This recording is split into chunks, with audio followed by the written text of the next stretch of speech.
spine-tingling precision. Yeah, right. Now let's go back. Let's go to that. Preparation for a concert.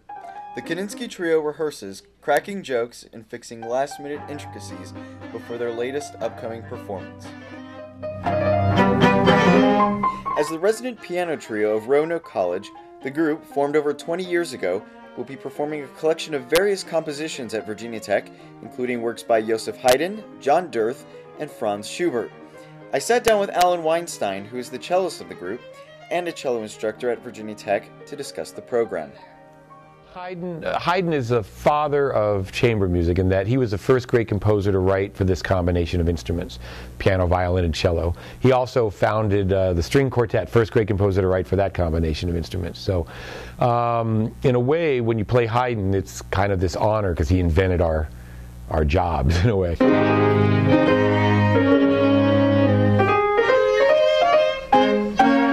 He wrote 42 piano trios, and I think this is the greatest one. It's just filled with these crazy modulations. The music goes places you don't think it's going to go. He worked for Count Esterhazy, when he wrote this, so he could afford to be more experimental because his salary was taken care of, and he could be kind of write whatever he wanted, you know. So this piece is actually, in a way, quite revolutionary. I dreamt I was a flying witch the other night. Oh, you know what? Actually, that wasn't a dream. I know. Yeah. I had in the concert. Like that.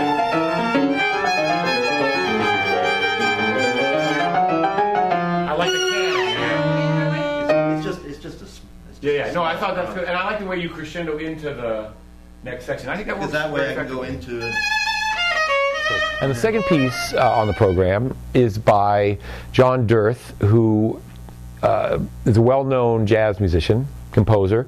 He also does a lot of, he's arranged, he's a guy, he doesn't talk about this much, but he lives in Charlottesville. He runs the jazz program at University of Virginia. And he put together the Dave Matthews Band, kind of single-handedly.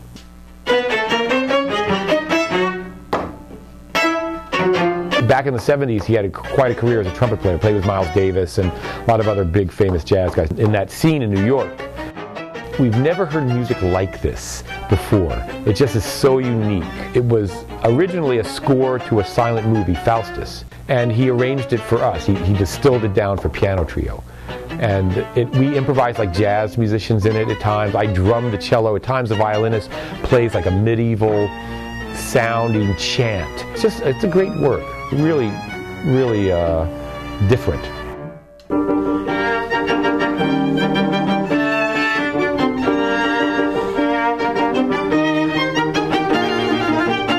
And then we play this kind of masterpiece of chamber music. It's the Schubert E-flat Trio. One of the last pieces he wrote before he died, quite young.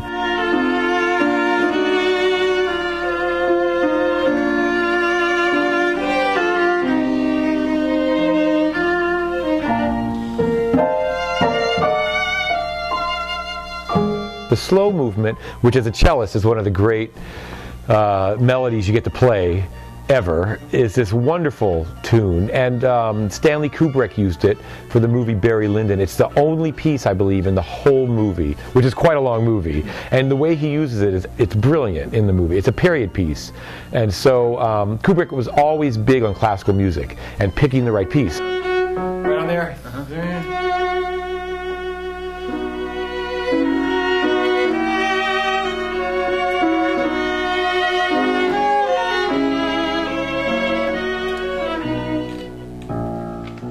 The Kandinsky Trio will be playing tomorrow night, January 31st, at the Squires Recital Salon.